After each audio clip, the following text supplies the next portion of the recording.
Hello there everyone, welcome back to our channel. In today's video, you are going to see how to change username on Snapchat. So to do that, let's head over to the Snapchat application first.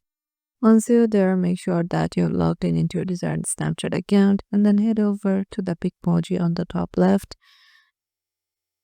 Now go to the settings icon on the top right.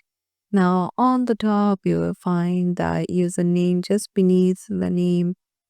So head over to the username section. Now change any username. Tap on change username. So as you can see, it is giving a caution. Your username can only be changed once a year. Your username might become eligible or used by someone else in the future. So you can, once you change your username, you can't change your username for the next year. So make sure you do that carefully. So yeah, this is how you can just change your username.